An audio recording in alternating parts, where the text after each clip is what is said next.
जय श्री राम फ्रेंड्स, राधे राधे, हरे राम हरे कृष्णा फ्रेंड्स। और कैसे हैं फ्रेंड? आई होप हनुमान भैया के पास अच्छे होंगे, स्वस्थ होंगे, मस्त होंगे। और मैं भी अच्छी हूँ फ्रेंड्स। और 2 दिन तो बहुत बारिश हुई और मौसम भी कूल कूल हो गया है। और मॉर्निंग में मैं वॉकिंग करी तो बहुत ठंडा लगता है फ्रेंड, लेकिन मैं छत पर गई फ्रेश एयर ऑक्सीजन के लिए, तो मैं स्वेटर नहीं डाली। लेकिन कोई नहीं, मतलब ये तो मौका बार बार नहीं आता, क्योंकि अब तो गर्मी का मौसम स्टार्ट हो गया है। तो ये मूवमेंट तो इसलिए मैं स्वेटर नहीं डाली। और अच्छा लगा फ्रेंड्स, काफ़ी मौसम में कूल है, मतलब ऐसे, मतलब उधर तो मैं फ़ैन चला रही थी, कल से नहीं चला रही हूँ फ़ैन। और और बताइए फ्रेंड, कैसे हैं? और आज का थीम है मेरा कि आप अपने बच्चों को कैसे संस्कार दें। तो बच्चे फ्रेंड्स कुम्हार के मिट्टी के घड़े की तरह होते हैं। एज ए पेरेंट्स आप लोग बच्चों को कैसे शेप अप कर सकते हैं, अब आप पेरेंट्स पर ही डिपेंड करता है। उसके बाद आगे का शिक्षा प्ले स्कूल में गुरु होते हैं, जो टीचर्स होते हैं, मैम्स होती हैं, उन पर होता है, डिपेंड होता है। लेकिन प्रथम गुरु माँ होती है। तो हमें बच्चों के साथ बच्चा बनना चाहिए, बच्चे के साथ फ्रेंड बनना चाहिए। बच्चों को ऐसे बच्चों के साथ हाँ, जहाँ पर गलती करे तो वहाँ पे थोड़ा सा सख्त बने, लेकिन एनी टाइम आप बच्चों के साथ सख्त ना बने, नहीं तो फिर बच्चे सहम जाएंगे। तो कोई अगर उनको बच्चे को कोई प्रॉब्लम है, स्कूल जाते हैं, बाहर जाते हैं, तो बच्चे को कोई प्रॉब्लम है, लेकिन डर की वजह से वो पेरेंट्स से शेयर नहीं कर पाते। तो उस तरह से आप अपने बच्चों के साथ वो बॉन्डिंग मत न बनाए, बॉन्डिंग बनाए कि बच्चों के साथ कभी फ्रेंड बने, कभी थोड़ा सा सख्त बने, फ्रेंड बने, और हेल्दी वे में बच्चों के इन्वायरमेंट में रखें। तो बच्चे आपसे सारा कुछ फ्रेंडली, आपसे जैसे एज ए फ्रेंड, हम लोग फ्रेंड से सब कुछ शेयर करते हैं, तो उस तरह से आप बच्चों के साथ फ्रेंडली ट्रीट करें। तो बच्चे सारा कुछ, आपको स्कूल में कुछ भी होता है, कुछ भी प्रॉब्लम होता है, गुड बैड जो भी होता है, तो वो बच्चे आपसे शेयर कर पाएंगे। तो ये बहुत प्लस पॉइंट है। तो हर माँओं को मैं बोलूँगी कि आप बच्चों के साथ फ्रेंडली ट्रीट करें, क्योंकि प्रथम गुरु माँ होती है। मैं भी बच्चों के साथ, मेरे तो छोटे छोटे से बच्चे, लेकिन मैं भी गुस्सा भी करती हूँ, लेकिन फिर बाद में जो दुनियादारी होता है, बच्चे तो अभी छोटू से है, लेकिन कुम्हार के घड़े की तरह है। मैं उन्हें दुनियादारी, जो दुनिया में क्या होती है, मैं उन्हें सिखाती हूँ। और बच्चे को फ्रेंड फिर बड़ों का रिस्पेक्ट करना सिखाएं। यही मतलब आप घर से ही शुरुआत करें, बच्चों को सिखाएं। जैसे प्रथम गुरु माँ होती है, पापा होते हैं। तो फादर तो दिन भर काम करते हैं, जॉब करते हैं, दुकान जाते हैं, ड्यूटी जाते हैं, कहीं भी। तो माँ को चाहिए कि बच्चों को पहले घर से ही सिखाएं। दादा दादी हैं तो बच्चों को मॉर्निंग में उठते ही सिखाएं कि चरण स्पर्श करें, पहले धरती माँ को उठते ही प्रणाम करें, फिर दादा दादी या मम्मी पापा को प्रणाम करें, ताऊ ताई को प्रणाम करें, अंकल आंटी को, अगर घर में संयुक्त परिवार है तो सभी को प्रणाम करें। ये नहीं है कि बच्चों को, माँ बाप को झगड़ा है, मतलब जेठ जेठानी, देवर देवरानियों से, तो सास ससुर से, तो बच्चों को सिखाए कि उससे बात मत करना, क्योंकि मेरी उनसे बनती नहीं, मेरी उनसे झगड़ा होती है। नहीं, बच्चों में वो फीलिंग्स कभी ना लाएं, क्योंकि फिर वो बच्चे वो शेपअप में उस तरह से हो जाएंगे, उनके बाल मन में कुंठित हो जाएंगे, और वो फिर अंदर से चिड़चिड़ापन हो जाएंगे, फिर उनके मन में द्वेष का भावना हो जाएगा। तो कभी भी किसी से भी घर में आपको सास ससुर से नहीं पड़ती, जेठ जेठानी से नहीं पड़ती, बच्चों को आपको देवर देवरानी से नहीं पड़ती है, आस पड़ोस से नहीं पड़ती, तो बच्चों में वो फीलिंग्स, घर का झगड़ा लड़ाई इन्वायरमेंट, वो फीलिंग से दूर रखें। बच्चे को कभी ना बताएं कि वो आपका मेरा दुश्मन है तो तुम्हारा भी नहीं। अगर बच्चे समझते हैं कि मम्मी वो आपसे झगड़ा के मुद्दा में नहीं बात करो, बोलो कि नहीं बेटे, मेरे उनसे पर्सनल हॉट टॉक हुई है, आप बात करो, उन्हें जैसे रिस्पेक्ट पहले देते आए हो आप वैसे ही ट्रीट करो। इस तरह से आप बच्चों के साथ कर सकते हैं। बच्चे देश का भविष्य होते हैं, तो बच्चों को उस तरह से इन्वायरमेंट में ढालें तो बहुत अच्छा होता है फ्रेंड। और बच्चे वैसे ही सीखेंगे। कभी कभी बीच बीच में बच्चों को मंदिर साथ में लेकर जाएं, खुद ही प्लान बना सकते हैं। अगर कहीं नहीं जाते हैं आउटिंग के लिए, तो बच्चे को मंदिर लेकर जाएं। तो बच्चे को उनको पहचानवाएं। जैसे कि ये भोले शंकर, इनके गले में नाग है। जो छोटे बच्चे रहते हैं 3 साल 4 साल के, वो ग्रोइंग उनका होता है, माइंड सेट होता है, ग्रोइंग चाइल्ड होते हैं।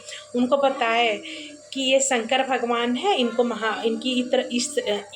इतना इतना नाम है, और इनके साथ में नंदी रहते हैं, इनके गले में सांप रहती है, डमरू रहती है, त्रिशूल रहती है।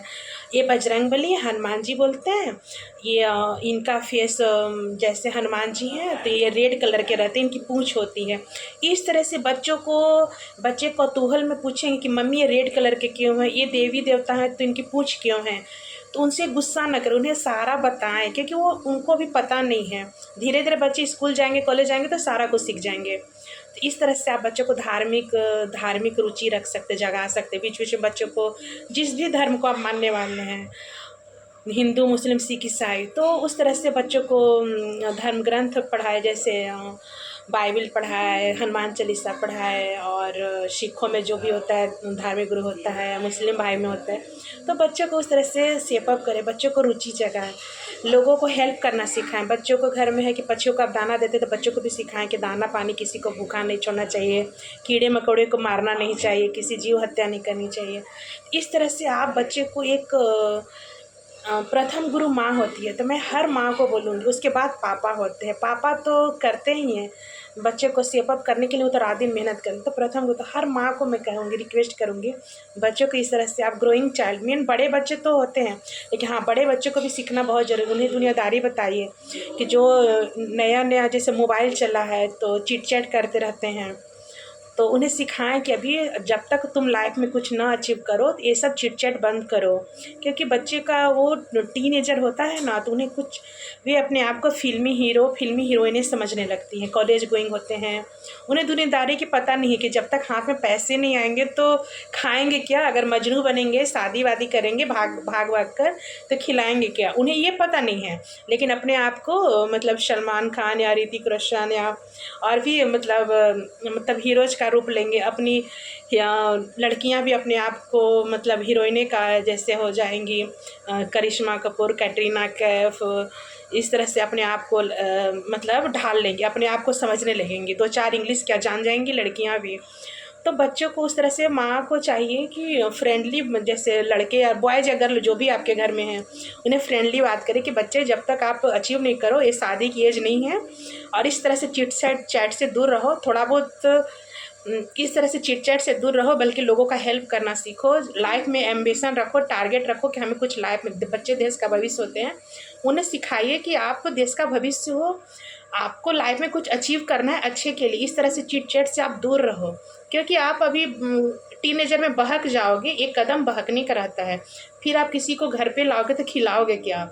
बदनामी अलग होगी, लड़का लड़की दोनों का जीवन बर्बाद हो जाएगा। तो इस तरह से छोटी छोटी बातों से, समझदारी से हम पेरेंट्स बच्चों का जीवन संवार सकते हैं। और बाकी फ्रेंड, अगर अच्छा लगे और भी आप लोगों को कोई सजेशन चाहिए तो मैं नेक्स्ट ब्लॉग में बताऊंगी। हाँ, और एक बात और है कि मैं इंक्लूड करूंगी कि बच्चों को कभी झूठ बोलने के लिए नहीं उकसाएं।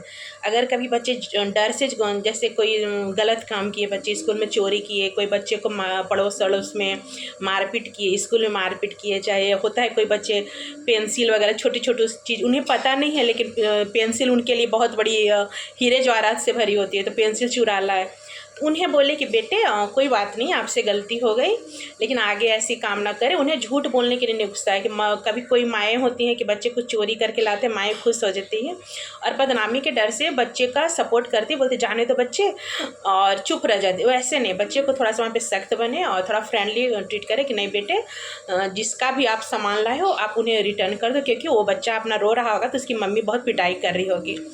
तो झूठ नहीं बोलना, बच्चे जाकर बोल देना I am very sorry, teachers को या मैम्स को या बच्चे को, अपने फ्रेंड को बोल देना आई एम वेरी सॉरी, मुझसे गलती हो गई। तो बच्चे को इस तरह से सॉरी बोलना सिखाए, बचपन से सॉरी बोलना सिखाएं, तो बच्चे में भावना आएगी सॉरी बोलने की। और बच्चे को माफ़ कीजिए फ्रेंड, बाल बार बार आ जा रहे हैं फेस पे, तो बच्चे को सॉरी बोलना सिखाएं, बच्चे को झूठ बोलना ना सिखाएं, बच्चे को सिखाएं कि आप कैसे अच्छे इंसान बन सकते हो। उन्हें और लोगों का तुलना ना करें। कोई बच्चे जन्म से ही कुशाग्र बुद्धि के होते हैं, तो वो कुछ बच्चे थोड़ा सा कम ग्रो करते हैं, माइंड से थोड़ा कम होता है, तो बच्चे में चाहे एक माँ का बाप के, एक पेरेंट्स के संतान 2-4 संतान होती है, तो एक दूसरे से कंपेयर मत करें कि बड़ा बच्चा ऐसा है, छोटा बच्चा ऐसा नहीं। वो कंपेयर बच्चों में हीन भावना पनपती है, उस बात पर भी ध्यान रखें। कुछ बच्चे ज़्यादा कुशाग्र बुद्धि के होते हैं, कुछ मंद बुद्धि के होते हैं, तो दोनों में इक्वल आप ट्रीट करें। और पेरेंट्स के लिए तो सभी बच्चे बराबर होते हैं, लेकिन बच्चों को कंपेयर ना करें।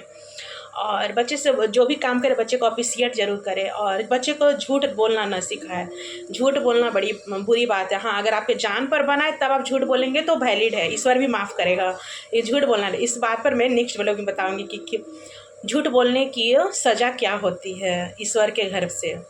और ठीक है फ्रेंड्स, अगर आपको मेरा ब्लॉग पसंद आए तो लाइक कीजिए, शेयर कीजिए, बेल आइकन प्रेस कीजिए, और आगे भी कोई आपको सजेशन चाहिए तो जो मुझे पता है मैं आप लोग सजेस्ट करेंगे। ओके, थैंक यू, जय श्री राम, थैंक यू। और अब बताइए फ्रेंड मैं कैसी लग रही हूँ।